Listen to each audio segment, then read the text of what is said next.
Hey everyone, great to see all of you out here. Mark Rogers TV, the voice of college football. This is our Miami Hurricanes live show. You can see there on the banner 110 of them at least once a week. We've got the wholesome one standing by, hurrying back from work. I'm sure he'll be on the line within the next few minutes. I will dive into the live chat and check out your comments, your questions, your debate topics that will focus, of course, on National Signing Day, a recruiting class for the Canes that ranks 10th in the nation according to 247 Sports and number 2 in the ACC. And of course, we will also need to get the Wholesome One's perspective on that North Carolina debacle. In many ways, it seems like it was forever ago, especially with all the news surrounding National Signing Day and the hope for the future of this football program that now stands at 8-2 this season. But that one's a tough one to put aside because that was the one team on the schedule with comparable talent, ability, where the program's in a similar place.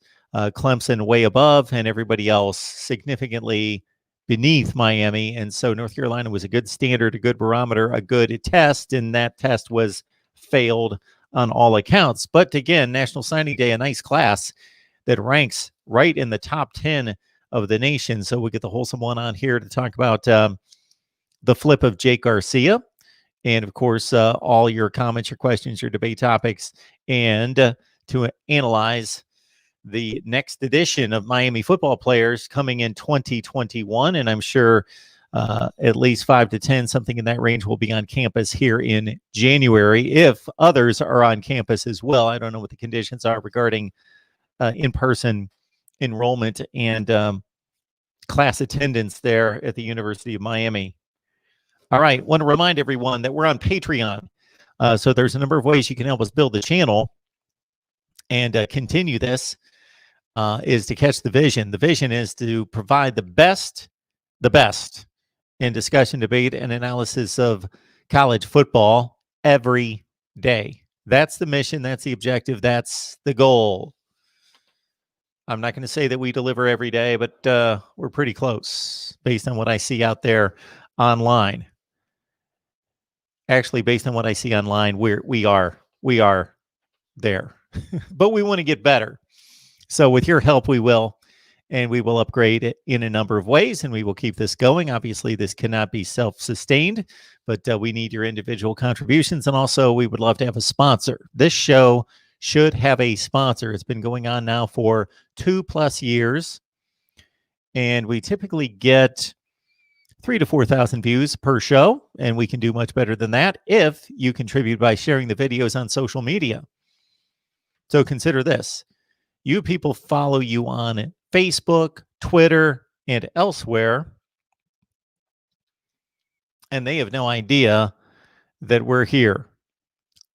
They will only find out that we are here because of you. So if you would like to share the videos, that would be much appreciated. Take these video links, just share them on social media to Miami fans. And even those of you who are not Miami fans, of course, we cover college football. Just check out the videos we've posted just in the last 24 hours on National Signing Day. And folks, there are many, many more to come. I've basically been sitting here, except for a few hours of sleep, and sitting here since yesterday at noon recording segments on National Signing Day. So we've got Ohio State, Michigan, Michigan State, Penn State, Wisconsin, Minnesota, Nebraska, Oklahoma, TCU, Notre Dame, USC, UCLA, Oregon coming. Also, my goodness, Alabama, Auburn, LSU, hopefully Ole Miss and Mississippi State, Kentucky, Florida, Georgia, South Carolina, Miami, now Florida State, Clemson, and probably some that I missed. So please lock it in right here at Mark Rogers TV, the voice of college football. And we will, of course, be going full blast this weekend, starting with the championship games that kick off at noon with the Big 12 and the Big 10 on Saturday. So we'll have instant analysis and live streams running all day on Saturday.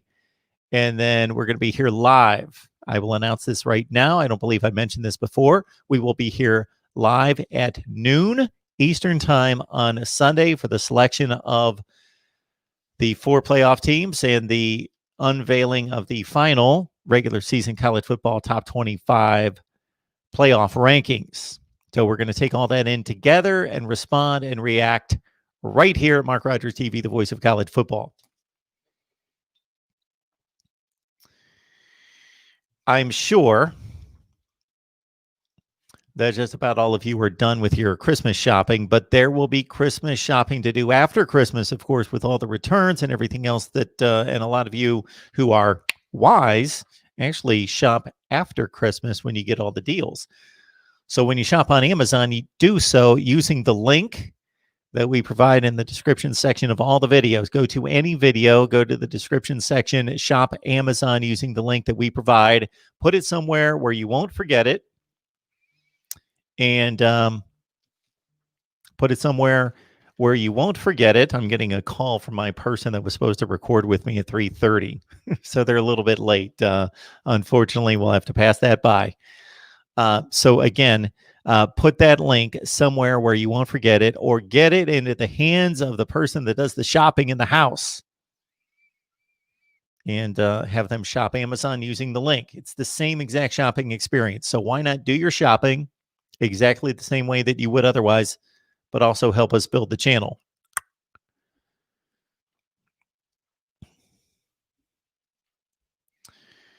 Vinay's on the line. Go Bucks. Luke Walker still smiling over his 62-26 drubbing of Miami. I don't even know if the game was that close. And Luke says, what a great game that was. Well, not for those of us who wanted to see a truly great game, but it was a butt kicking beyond belief. Because again, I just don't go to the point total or even the yardage total, the total yardage at 778, which is an all-time record against Miami. I believe so. But I go to the manner in which they dealt out that route, that just annihilation, butt kicking. They did it physically. Had anyone told me before the game that North Carolina is going to score 62 points and run up almost 800 yards of total offense, I would have thought, okay, Sam Howell had a field day. They didn't get to him. Quincy Roche, Jalen Phillips and company did not get to him, and he bombed away and threw for 450 and 6 touchdowns. But no, North Carolina kept running the same 3 or 4 running plays over and over and over, and their offensive line obliterated, completely pushed around, and made the Miami defensive line look like a bunch of junior high kids. And their running backs, Carter and Williams, just tore through the secondary and the linebackers. All right. Luke is saying, whoa, Mark. Let's not speed past Saturday. Well, yeah, let's not do that. I want to, yes, I love Championship Saturday in college football, Championship Friday in the Pac-12. I love it. It's one of my favorite sports days of the year. And even more so this year, because in addition to the 10 championship games over the weekend, we have some decent games like Minnesota, Wisconsin, some other games like that. Throw those in there too. And so now, if you get a blowout in one of the championship games, you don't have to just wait for the next championship game. You can go to another game.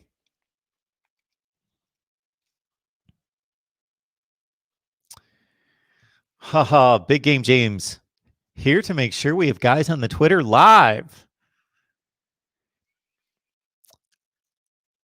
I would think that just about anybody in this chat and listening to me that's going to watch the record of this, which will be 3,000 to 4,000 people, that would love to take up myself and Big Game James on our offer for a live session with you talking football. And when we say talk football, you can just have a nice friendly conversation, or you can have a debate.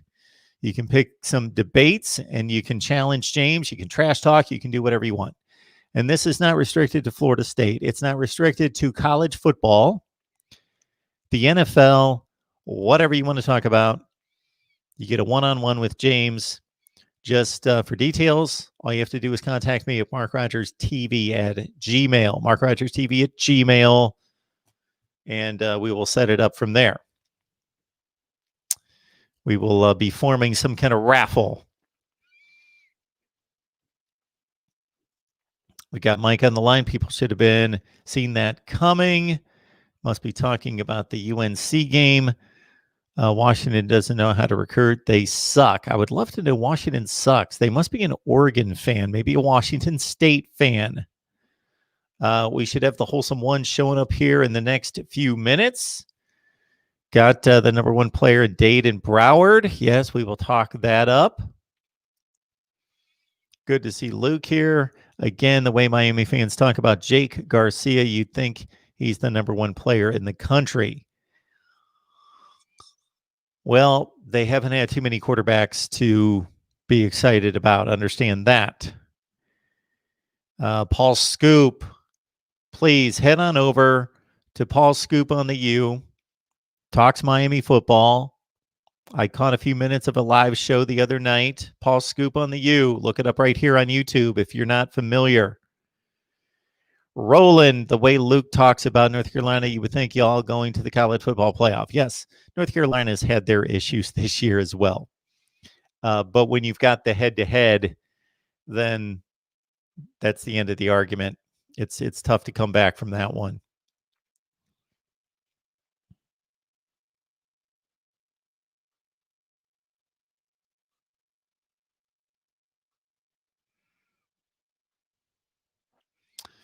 DT, UNC's been in the ACC longer than Miami and still hasn't won a conference title. Congrats on the win, though.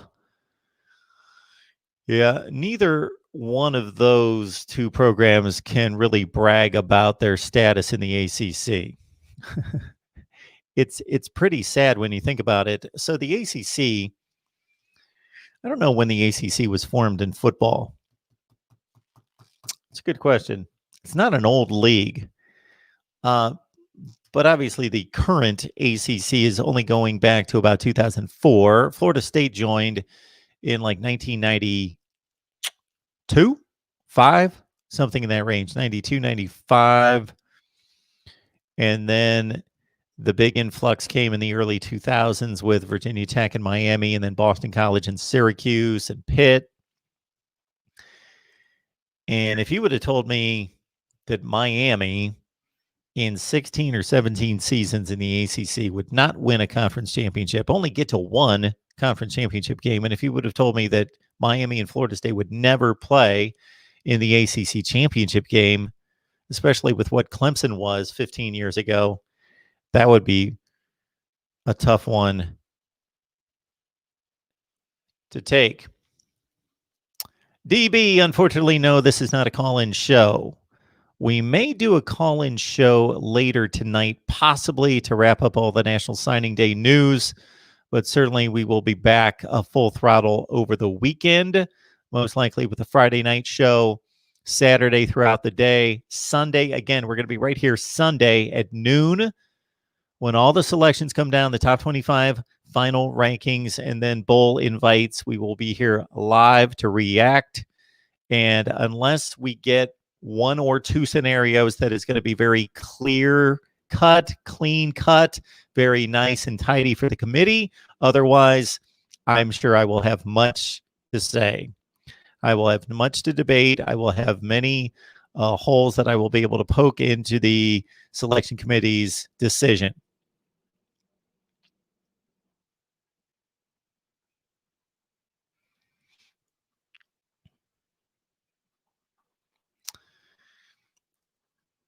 Yeah, this season, Matthew, has basically sucked. We didn't get much football in September, and we've missed a bunch of games, and teams are playing 6 and 7 games. But the one positive is we have had some interesting makeup game scenarios.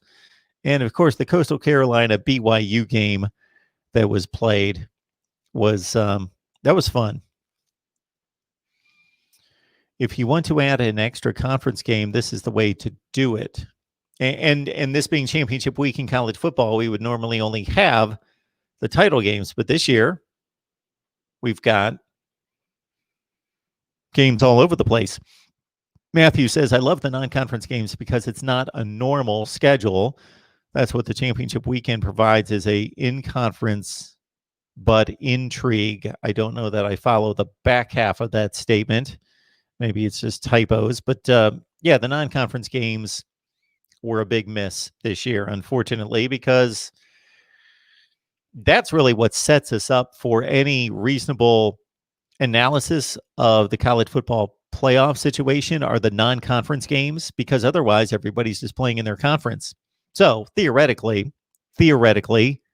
so nobody jump on me, the SEC could be an NFL type league and the ACC could be a junior high league. But since nobody played outside the conference, we wouldn't necessarily know except for watching the skill on the field. But based on the results, we would not know. And that's exactly what we have this season. We have nothing outside of conference other than some pretty meaningless group of 5 FCS type games against the Citadel and Liberty, and one game against UCF that Georgia Tech played. But of course, Georgia Tech's a non-factor in the ACC. So none of the contending teams in any of the conferences played any non-conference games. Therefore, to be able to say, well, the Big 12's down or the Big 10's up or whatever is basically, other than an eyeball test, doesn't exist this year. Does not exist. Now we'll see once the playoff games and the bowl games are played, whether we can truly compare the conferences. I hope we've got enough bowl games to give some light to the conferences and who's good and who's not good. Hey, Shane, great to see you. Thank you so much for the Super Chat contribution. Appreciate that. Do y'all know about Julian Armella? Seen his tweet? Well, I will take note of that. I have no idea who that individual is. Julian Armella. Sounds like a question for the wholesome one. Do y'all know about Julian Armella? Well, thanks for the Super Chat contribution, of course. And I will remind everyone, as I did off the top of the show, that this live stream that comes your way at least once a week, typically 2 or 3 times a week. This live stream is possible because when you run a business, you have to be paid for running the business. So this live stream is possible because of your individual contributions. And I will credit Miami fans. I will credit Miami fans for supporting this live stream and to a certain extent the other live streams more so than any other fan base. And have I kept a tally? No. But it's so significant that I haven't had to keep a tally. So this live stream and the other team-specific live streams and the call-in show that I do almost on a nightly basis are going to thrive and continue based on your individual contributions, but more so, in addition to your individual contributions, by sponsorships. So if you have a business that could benefit from viewership here, we do about 400,000 views per month on the main channel. So we probably do more like, I would say, about 5 to 550,000 views total. If you can benefit from that, your business can benefit. If you know of somebody that would be a great fit, their business, for sponsorship, whether it be just overall on all the platforms of Mark Rogers TV, the voice of college football, or specifically Miami, contact me at MarkRogersTV at Gmail. Again, Miami with the 10th rated class in college football, number 2 in the ACC, and we get the wholesome one on the line to help us break it down. Mark, what's up, buddy? How you doing this week? We can't hear you. Am I out? You there? You there? Is that me? Maybe it's me. It's me. You're good. You can hear me good now? Yes, that was All me. right. My bad. No problem. No problem. I just got through the door. I said, I got to hop on, and I had on my Canes mask today. So, Beautiful. yeah, man. Looking How you good. doing? I'm doing well. Good. What's Good. up? A lot. I know it. Two-part show today, bad and good, all mixed together. So Well, we're going to start with the good. We're going to start with the good. We're going to go with National Signing Day since that's the most recent. Oh, yeah. And I'm just going to cut you loose because I'm going to cut you loose off the top. You can dive into whatever you hit home hardest for you, and then I'll dive into the live chat and dig up some comments and questions. Let's do it. So, do you know who Julian Armella is before we get started? We've got a super chat right here. I personally I'm going to have to do a Google search on this person because it is a super chat. I will do that. I wonder if that's the prospect that was a former Miami commit that ended up not having anywhere to sign. There was rumor of that going around that was pretty wild to hear. He decommitted from us last year. Yeah, that's him. No, it's not. Julian Armella is the #1 offensive tackle for 2022 who plays at Columbus High School, which we have a lot of connections from.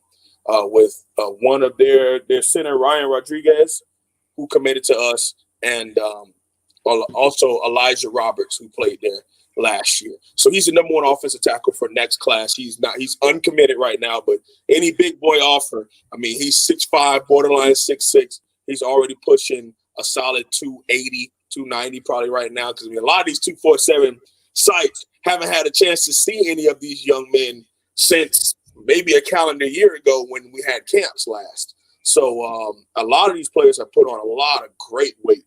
And we'll go down a list of a lot of the prospects. And I tell you what, it made this week a lot better. It was pretty tough after Saturday, but I think we had the humbling that we needed. And all you can do is take what happened, truly try to work on fixing it, but it made you understand that you're so far away from where you think you were. It's time to pipe it down a little bit and get back to focus. Do you want to go North Carolina first? You want to go National Signing Day? Let's start positive, man. Okay, I thought so. Okay. We don't want to end. We'll talk about it a little bit, but there's no need to even spend much time on it. What happened, Mark. It happened bad. I only have one statement actually to make about the game, and then to get your take off of this. I expected it to be a great game. I told you that I expected it to be. It was one of the two games that I wanted to see more than any other game over the weekend. It was also a game that I wanted to see because I felt as though Clemson was too good for Miami, but everybody else was significantly lower than Miami on the schedule. So it was the one team that I could say, okay, they're pretty much on the same tier. I want to see this game. Also, after seeing Notre Dame's defense perform against North Carolina and hold them to a field goal after the first quarter, I wanted to make that comparison. And then lastly, I'll say this, Wholesome One, that if somebody would have said North Carolina won this game 62-26, I would have been surprised. But then I would have said, okay, Sam Howell went off for 450, 6 touchdown passes. Roche and Phillips didn't get to him, and he just carved them up.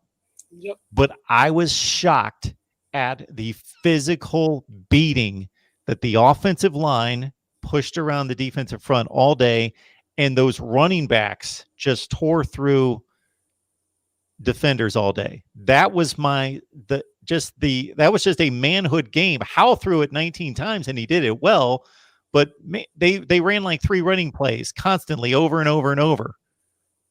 Well, since you got into it, let's just get it over with, Mark, and end on a happy note.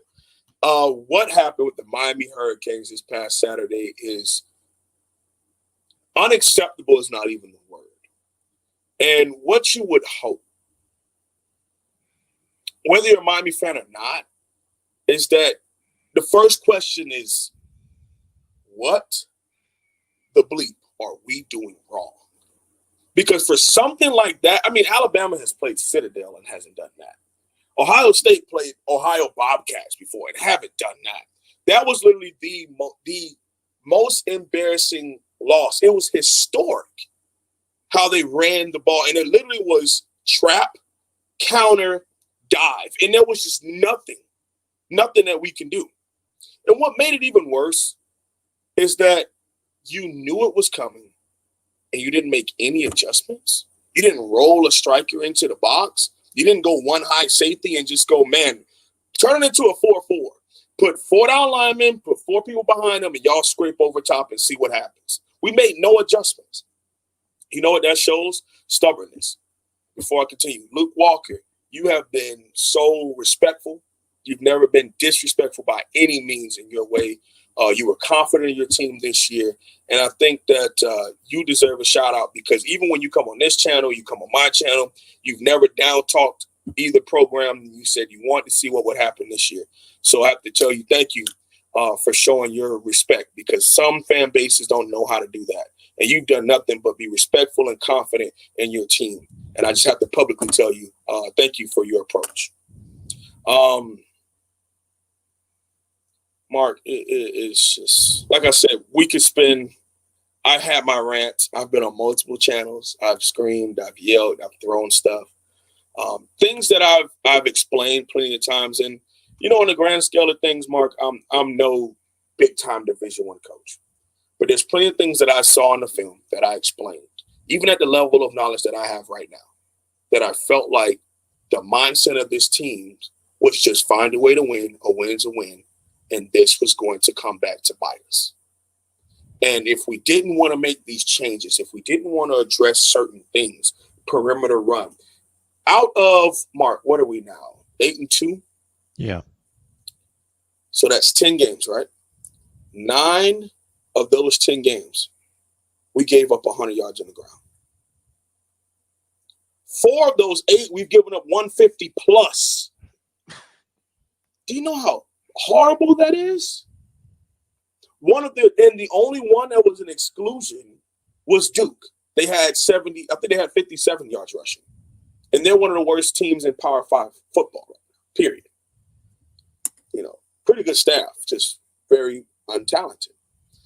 And to know that we had no answer, to know deep down inside that our coaches didn't have anything. There was no plan B. There was no plan C. And then once you saw that this was the only thing that they kept doing, we didn't just go back to, oh, all right, well, just line up, turn it to a 50 front, something. I don't put 10 people in the box. I don't care what you do. Figure it out.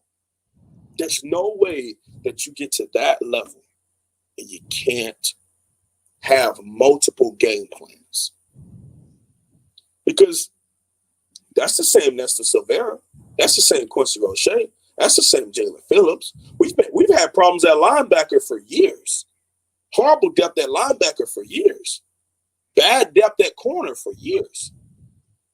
And we decided not to address any of these things. And now it's blown up in your face. And some people want to call for the defensive coordinator's job. Okay. I understand. That was such a horrific thing. You would honestly think, whether you're a Miami fan or not, you would say you wake up the next day and that DC has been fired on spot. Nope. It probably won't be. He's from the Coach Manny Diaz tree. He's probably not going anywhere. So the fantasy booking of bringing in this person and that person, cut it out. Won't happen. Just won't happen. What must champions are coming to Miami? Just get it out of your mind. Okay. They're going to go into their rooms as coaches and try to put it together and figure it out amongst themselves. They're not going to hire someone from outside to come in and fix this issue. It's just what it is. And you're right, Mark. I tell you, if because of our issues at corner, if Sam Howell has his Heisman moment versus Miami, I think I can accept that a little easier. But as someone who played in the fronts, and to know you ran for 554 yards, there's people who couldn't even do that on a video game, on freshman, on rookie, on easy, couldn't run for 500 yards. They had one 300-yard back. They didn't have 4 or 5 backs that ran 400. No, one had 300. The other one had 200. Heartbreaking. Yeah. At this point, I mean, it's kind of, you beat a dead horse with it. There's some things that people, not just coaches, We have our habits, and it takes a lot of soul searching to look yourself in the mirror and question some of the things that you do wrong. And a lot of coaches don't like doing it. Only the elite of the elite fight with themselves hard enough to change things that's wrong with their program to better the program. And I can't answer that about Coach Manny Diaz and his staff just yet, because it's a young staff for the most part. And, it's a second-year head coach. So we will transition to National Signing Day and better things. And as we do, we will answer the question, because we were talking earlier and something went into a comparison of ACC championships. So Jordan Bowman is stating that Clemson has won the most ACC championships. So the ACC was established in football in 1953. And yes, Clemson has won the most championships with 19. Florida State has 15. But Jordan, let's keep it in perspective. Florida State joined in 1992. So they've won 15 since 1992. So since Florida State joined, they've won 15 and Clemson has won 6. So that has to be placed in perspective. Maryland with 9, Duke 7, NC State 7, North Carolina 5, and on down the line. All right, let's get to 2021 and National Signing Day. And I'm going to open it up just to let you just run wild with it, and what hit you and what made you smile and where did they miss. And it's the 10th rated class in the country. Wow. You would think that in actuality, Mark, if you were to have a game like that right before signing day, some people would think you had a couple flips. We didn't. Every committed player for the University of Miami signed. So there's no February. I mean, there's 4 other spots for us, yes. But we've never – I don't remember the last time something like that has happened to where we didn't have anybody, an SEC or Big Ten team come and swoop our best player out late. James Williams or Leonard Taylor doesn't end up somewhere at Georgia or Bama or Florida, because they're the SEC team in state that gave us problems. It makes me happy. It truly makes me happy, because it shows that we're taking the steps forward in certain positions. I don't know if in a regular season, if we sign a Leonard Taylor, due to what happened worldwide, a lot of players had to stay home. And they built a lot of the relationships that were already built. And Coach Manny Diaz speaks about this. Relationships that were built had to stay that way, because it was just over FaceTime and Zoom. You couldn't come on campus, and if you did, it would be on your own merit.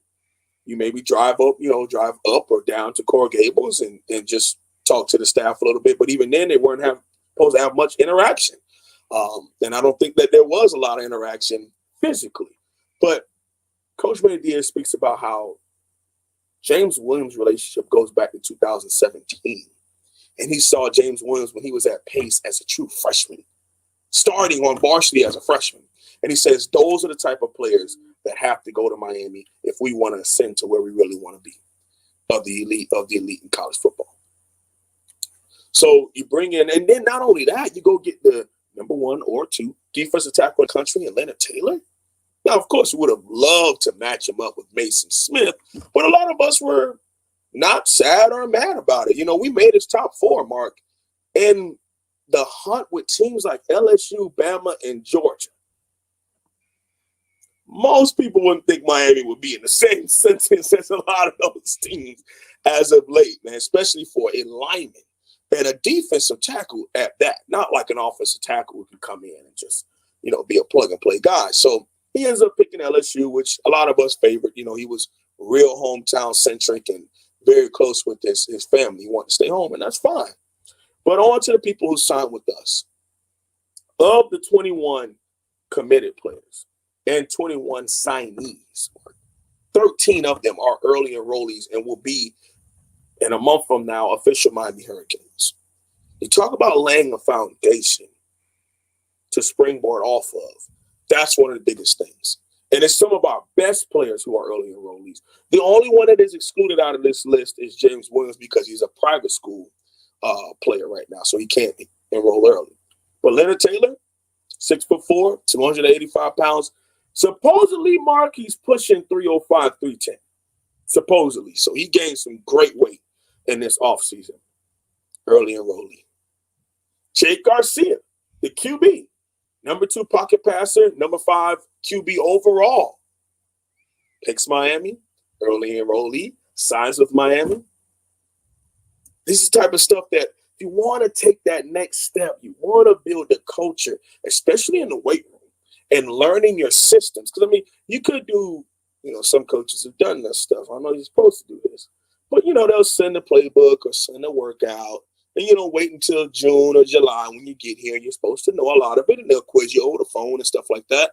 But it's nothing like having them there for spring practices and spring ball, actually lifting with your strength and conditioning, building a culture and camaraderie around the team, and adding yourself to the program. And man, Romello Brinson, wide receiver, 6'2", out of Miami Northwestern. One of the best guards in the country. Big baby, Lawrence Seymour, 6'2", 300-pound, number 10 guard in the country, signed early enrollee. Elijah Arroyo, 6'4", 210-pound, number 9 tight end in the country, out of Texas, signed, committed, early enrollee. These are the things. You start stacking that type of stuff on top of each other, adding them to the numbers of the young men that you already have on your team right now. That's how you start taking better steps forward in recruitment-wise. And I can go down the list a little more. Chase Smith, 6'3", 190-pound athlete coming here to play striker. And if you turn on his film, he plays nothing but like wide receiver and free safety running back. Huge athlete. He can stretch the field as an offensive player. And you're adding that team speed to defense. That's huge because we lack a lot of speed on the defensive side of the ball. A whole bunch of 4, 5, 6s and 4, 6s. And north of that, we don't have much of your 4, 4s and things of that nature anywhere, whether defensive back, striker, anywhere on the Miami defense. So adding his athleticism and speed is huge. One of my favorite players, Cam Kinchins, 5'11", 200-pound safety out of Miami Northwestern. This young man, a leader. And that's the other thing is leadership is something that has to be earned year to year. But when you have a player who played a little bit of JV all the way through from a true sophomore up, has been a starter, and a defensive back core at a powerhouse like Miami Northwestern, at corner, at nickel, at free, at strong, and coaches just rave about his personality and how he galvanizes and everyone turns to him offensive, defensively. Those type of young men you want to add to your team.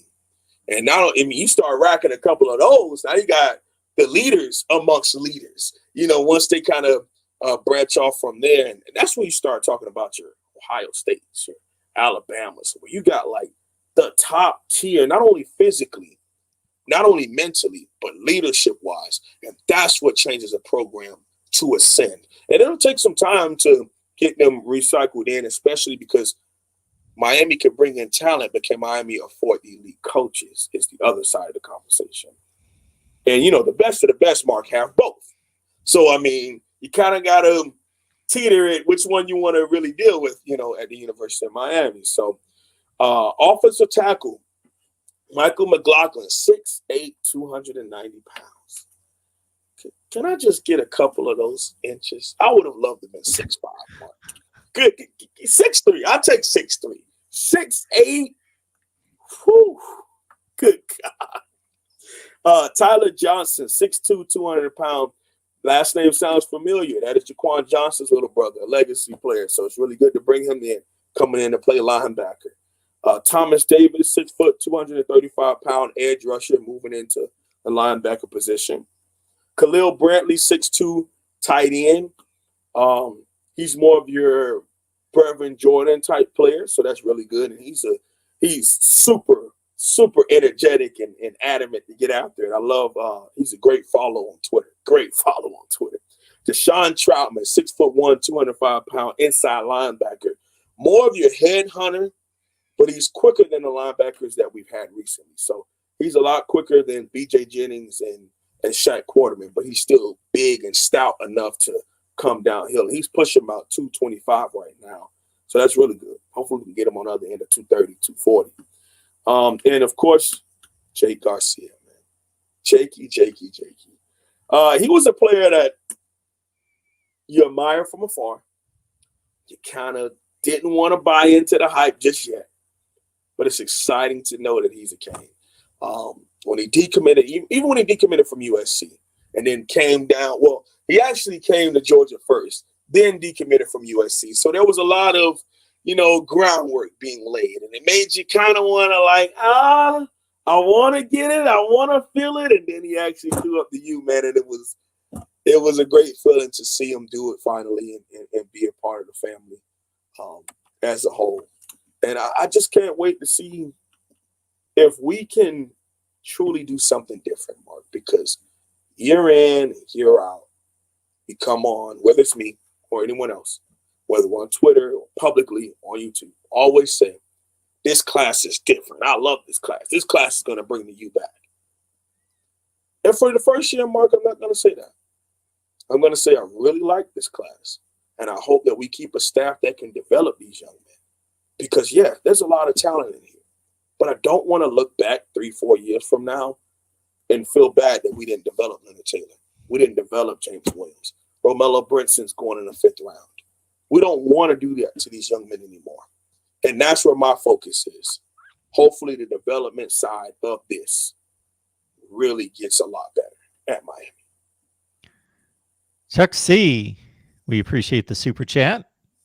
Happy Thursday, Mark. I'm stuck at home in a snowstorm in Utah this afternoon, so able to catch some. Williams will be a striker to help the linebacker holes and the big holes. There's a lot of talk about that, Mark. I mean, yep. 6'5", 218 at strong safety in a too-high system. But who am I to tell him what he can't do? And at the end of the day, Mark, a player like that, you get him in your program and figure it out from there. I mean, if he goes to Bama, that's what they'll do. And I don't think that these coaches tell him what he wants to hear and then bring him in and do the opposite. If he comes here and thank you, Brandon Tooks, for the kind words. If he comes here and he struggles at safety, you don't think that he would, all right, coach, I can move closer to the ball. Or if he comes here and thrives, then leave him there. He's doing it. He's doing his due diligence. At the end of the day, we have to add him to the program, get him working and developing him, and see where we can go, and then do the best for him in the future. I can't say what that is right now because, Mark, I don't know. We don't know that he's been playing safety his whole life. That's his biggest thing. I'm a safety. Okay. We're going to give you a chance to prove it on Green Tree practice field. And we'll give you a chance to prove it for the next 4 years in the ACC Coastal. And if it doesn't work out, you have the option to move wherever you want. Go to striker, go to weak side, go to middle. At that point, Mark, he's on your roster. He's an active, eligible member of your roster. Figure it out. That's it. Got a lot of comments coming in about the defense and how to fix the defense and if people need to be fired or how you fix the defense. Mm-hmm. How good do you think the defense is, first and foremost? Give us a realistic view, because most of the fans get over emotional, whether it be from a negative standpoint or a positive standpoint, like we're great, or they take it on the chin and they start to get a little too far the other way. Mm-hmm. So what do you think a realistic analysis on the defense, the pluses and minuses, and where it generally ranks? I believe that this defense, and I think that this staff spent so much time last year, Mark, so much time in the offseason. 13th ranked defense, and paying so much to these numbers and percentages instead of evaluating your defense and seeing some of the holes, having foresight and seeing, okay, you know what? We are kind of thin at linebacker. What if this guy goes down? What if that guy goes down? What could happen? How can we prepare people? Do we have freshmen that have to step in that are just see ball, get ball? They're not really scheme dependent just yet or scheme focused just yet. Okay, you got Nestor Silvera, but what about the players next to him eating up blocks? Jordan Miller or John Ford. What's going on there? Well, what happens if one of those go? Are these type of conversations happening? Because continuously we see this stretch perimeter run. Shout out to Coach Hayes, football. He says this all the time. Stretch perimeter run has had an issue of Coach Manny Diaz's defense since he was the defensive coordinator at Texas. The way that he runs his scheme. If you can get to the outside and climb up to linebacker, there's usually no one there to help except for a safety who's 15 yards off the ball. So we bring in the 4-2-5, which meant that you would want a striker outside opposite of your strong side linebacker. But what teams would do is just put a slot to the backside, pull your striker over there to address that slot, and run a stretch opposite and climb up to a linebacker who still can't get off blocks to this day and off to the races you are. We've been taking bad angles at safety all year. All it took was for the right team to have the players and find a scheme, and then we're able to exploit the bad angles, to be able to exploit our defensive line love to shoot up the field. So what they do, they counter or trap you. Oh, you want to shoot up the field? No, come on up the field. Wow, as soon as you come past the line of scrimmage, you didn't even see it coming. Or as soon as you come up the field, we're going to have our counter from backside come around, want to push you out the way. The other one comes to the linebacker, and the other linebacker can't read holes, so he's running to the outside. And now there's nobody up the middle. And now you have to depend on a safety who ain't been tackling well the last month to open field tackle a pretty good running back. So they get that all night long. All night long. And yeah. Oh, go ahead. I was just going on to the next thing. Okay. No, I would say the only way that we can fix things, Mark, is, of course, add the players who would be able to do some of the things that you lack right now. Be able to figure out the depth issues and fill some holes and put some bodies in. That's it.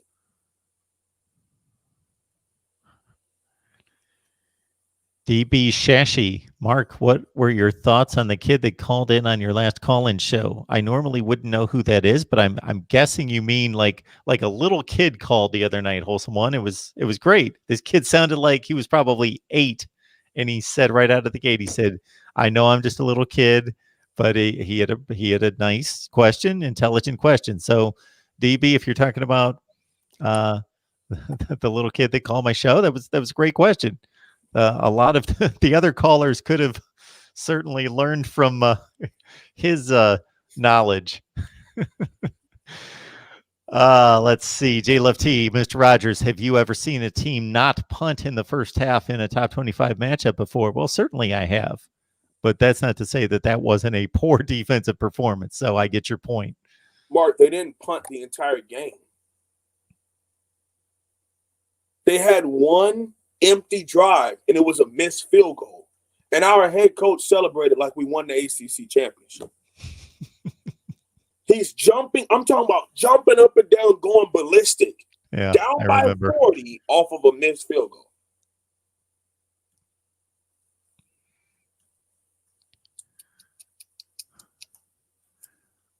All right. A lot of comments about the coaches need to develop the players. That's where it boils down to, Mark. And all right, I'll say this much. There is a percentage of it going both ways. There is a percentage. But I think it's different at Miami because Miami can't afford to. If we do bring in a quality coach, it's hard for us to hold on to him or multiple coaches. Okay. Yep. So the tough part in that is you bring in these talented young men. And in this book I'm reading, Above the Line from Urban Meyer, amazing book. Anybody who wants to learn leadership or coaching, please. There's an ebook on it. I think it's like 99 cents for the ebook. Listen to it. Great book. In one of the lines, he was talking about how at Ohio State, they were playing UAB. I think it was 2013. Close game, down to like the wire. And a team that was favored by 23 points. And yes, it was a young team, lost a lot to the NFL. 2012. Miller, yep. 2012. Yep. Okay, 2012. Braxton Miller. His first team. Yep. Urban Meyer's first team at Ohio State.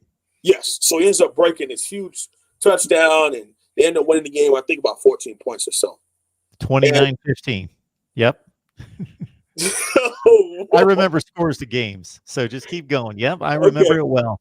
Okay. So in the paragraph now, he talks about the fact that him making that play had nothing to do with the scheme. Him doing that play had nothing to do with the crowd, the fans. It was the fact that a good player made a great player made a great play at the time that you needed it to. And the job of coaches is to be able to get these great players to play great at almost all times. And even when they're not playing at their best, be able to make up for it with the scheme or be able to make up for it with leadership and things like that. That's where he was going with it.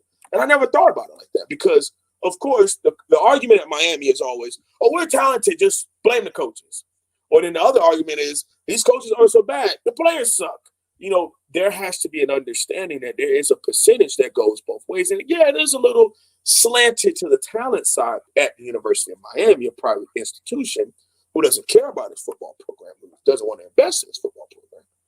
It's a little harder for them to bring in the coaches that can do that. So we have to recruit like this and hope that we can hold on to developers.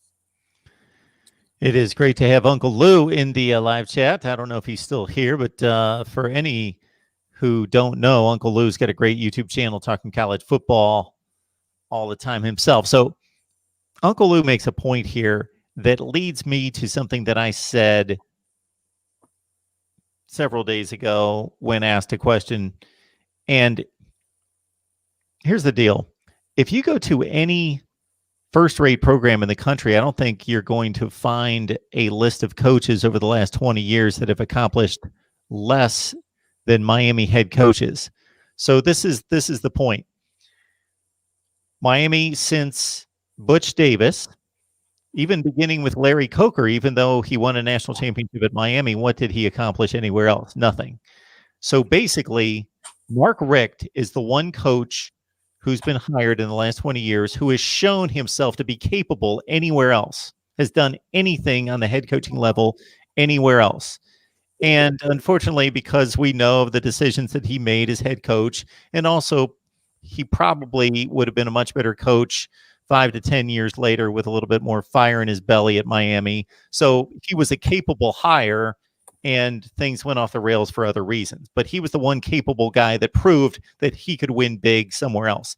But every other coach that they've hired before and after Miami never showed that they could win at a high level at a Power 5 school. Mm-hmm.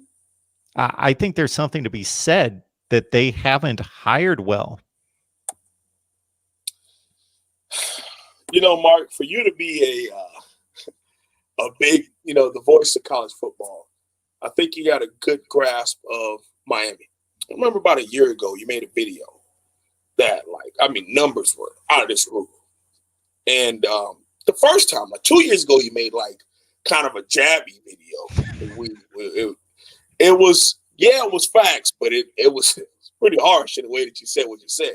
And then last year, you made one that just kind of broke it down as to, I think you even went into winning percentage of coaches and rankings and that classes, what their official ranking was at the end after 4 years, how many games each class won, all that type of stuff. You went really in depth. And that one had a way better response because you explained the issues. When I come on and I speak about this institution, I don't go there. I don't work there yet. I just hope that the right people get a glimpse of what the problem is. And I don't know where you find the money. I don't know if you magically get, some big time donor to drop a whole bunch of money, but you got to realize that you got to play the game. You look at some of these big time institutions. Yeah, they're public. I get it. They're public. So they get all type of money from the state to run their institutions, so their other money can be ventured into athletics. But when you talk about how this athletic program was built, the whole school, for the most part, Mark, of what you see down there in Coral Gables at the University of Miami right now, was built off of the backs of our athletes on that football field. Black, Hispanic, white, whatever. Our players built that. And they never handed the money back to football. And I don't know how they do it. Maybe it's to UM Athletics and you write out a check. And everybody has to get even amount of money. But if football goes out and wins the games that they do, the championships that they have, football should get majority of the money put back into them because you get out what you put in. So if I keep giving you pennies, eventually it's going to take me a lot longer to get to $1 instead of me just keep giving you back your $1 or give you 5 or give you 10 and give you 20, give you more of an incentive to get better and better and better. It just, I could go on a long soliloquy about it. I just really hope that moving forward, the institution, because I think that the staff, especially Coach Manny Diaz, wants to be great, but he has to go ask the board of trustees, can I get a little bit more this time? You helped me get the offense. I was able to bring in a quality offense, a former OC at wide receiver coach, something we haven't done stuff like that to where quality coaches come in and be just a position coach, Mark. The last time we did that was Kuligowski, and see what that defensive line did. All 4 were drafted. All 4 in the NFL. Who started for him? Okay.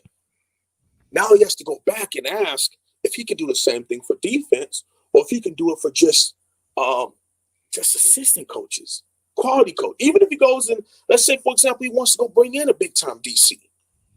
Well, Mark, you can't do that with $1.2 million contract. You're not going to make nothing shake like that, Mark. You would have to go get a young up-and-comer or promise a position coach to come be your coordinator and hope that it works. It's very simple. If it don't make dollars, it don't make sense. So put money into it and it will come back. I promise you. Take a chance. Why not? You took 20 years off not doing it. Well, you never really did it. So just take a chance. How about you dedicate 10 million, 10, 15 million, go get a nice staff, and let's see what happens. What happens? Got the wholesome one here every week, talking Miami football at 4 o'clock Eastern time on Mark Rogers TV, the voice of college football. So we would invite you to head on over to the Wholesome One's channel, Wholesome One Holloway on YouTube right here. Get it done. Get over there, check out the video, subscribe, lock it in. All right. Sadon Long is asking about Travaris Robinson. He is the defensive coordinator at South Carolina. Mm-hmm. And I'm not going to pretend to give you some in-depth analysis of his work at South Carolina. This is what I will say. He played at Auburn. He's been the South Carolina defensive coordinator for about 5 years. This is what I will say, is that with all Will Muschamp's inabilities and misgivings as a head coach, not being able to build a sustained winner. And when I say sustained, he has had winning teams at South Carolina and Florida, but a sustained winner, and that's why he's out of a job at South Carolina. He does know defense about as well as anybody in college football. And for him to select and retain for 5 years a defensive coordinator, the guy must know what he's doing.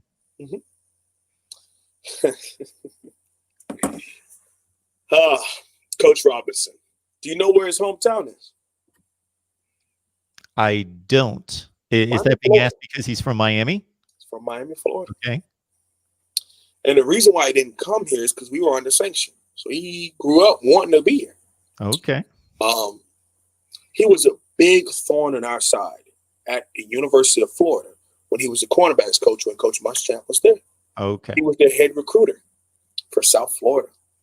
And the 2 biggest group of young men he pulled from the University of Miami were the Hargrave brothers and the Wilson brothers. Mm-hmm. It's a couple of first rounders in there. Just throw it off there. Yeah. The Wilson brothers' dad was a national championship winning corner at the University of Miami. and our program wasn't to the point. And our former head coach, Al Golden, didn't want to recruit his sons at corner. He thought they were better safeties. Yeah. Doesn't that make a lot of sense, Mark? That's the type of guy we had running our program. But either way, I don't want to go in there too long. I think he would be a huge help. Here's why. I remember talking about Cristobal on here for the longest. Big Mario Cristobal fan. He's having his woes at Oregon, maybe at Auburn soon. But as of right now, tough season. I mean, they did technically make back-to-back championship games. Just saying, in the Pac-12. Yeah, they've lost 2 games this year. They'll be fine. Yeah, they'll be okay. Yeah. But you ask Miami fans, it's all over, and he sucks. And, Cristobal to the, they get all angry, very emotional, very, very emotional people. But he would fix it. The thing about Cristobal that I was talking about was our issue was offensive line at the time, and still is to a certain extent, right? So if he comes here, he would be able to fix, because he was a national championship offensive lineman at Miami. He goes to Oregon, and magically Oregon's offensive line turns into one of the best. Okay, so that I feel like that would have been 2 birds, 1 stone, right? The other thing, cornerback recruiting, cornerback development has been a little iffy. Development iffy, recruiting horrible at Miami for a while now. You bring in Coach T-Rod, he fixes 2 birds, 1 stone. Okay, and he hasn't been, he's been at DC before, of course, at South Carolina.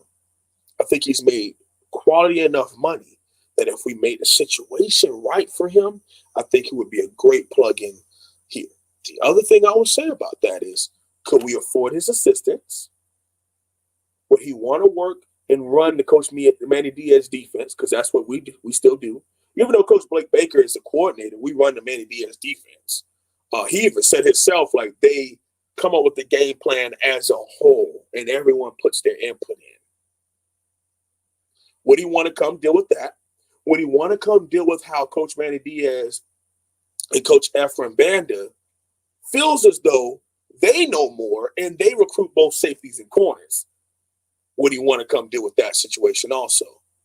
So those are something that you want to question. Would Coach Diaz relinquish the defense and hand it over to Coach T-Rock and bring in his staff and allow them to run whatever defense they're going to run? Who knows? So in my opinion, it won't happen. I think it would be a great opportunity.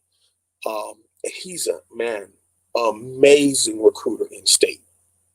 It was a problem when he would come down in that Gator orange and blue, and we were trying to recruit a player. It would snag them. It wouldn't even be a conversation. Now, whether it was SEC stuff added with that or not, he could develop you. So what he would say is, I just had a first rounder. I got another one in a couple years, and everyone in my defensive backcourt was drafted before day 3 even started. Could you imagine saying stuff like that?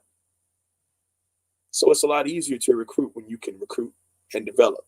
So you bring them in, and then you also see them through all the way to the other side of the bridge, and now they're instant millionaires.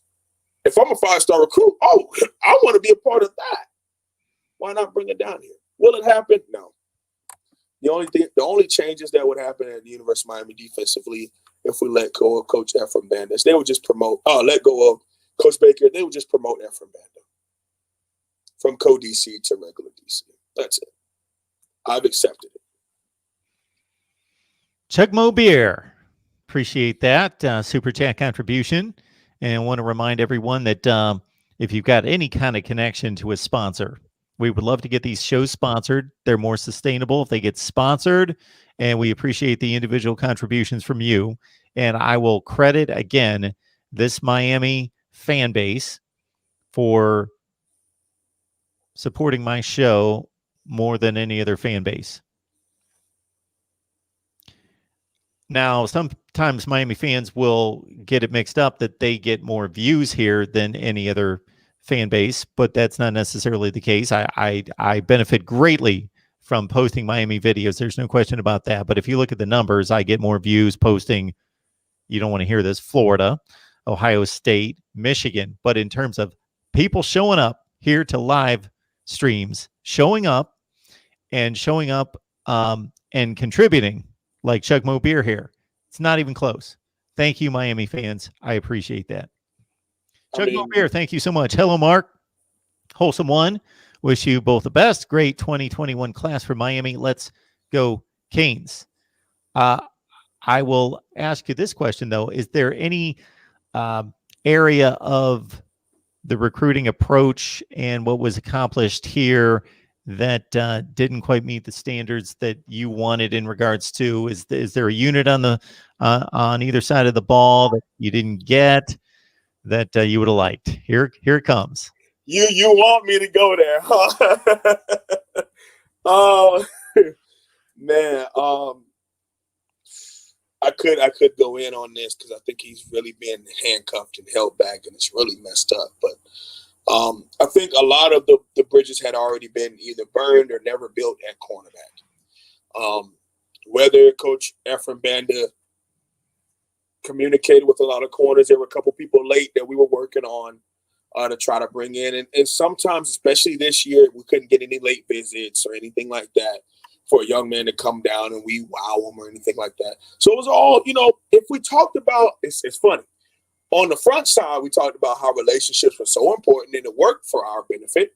And now we turn around and the same thing happened. It works for the benefit of these other schools. So I think we didn't develop enough relationships at the depth that we needed to. And I think every year you need to bring in at least one or two corners. I mean, it's a position where you can never have enough cornerbacks or defensive backs. You can never have enough edge rushers, in my opinion. Wide receiver is dependent. So people want the ball. So you could kind of have enough of wide receiver. At running back, it's dependent. You can kind of have enough of them. Offensive line, only 5 play, maybe a swing guard and swing tackle. So there's numbers limited with guys who get a chance to go out and show who they are. But you can rotate edge rushers like it's no tomorrow.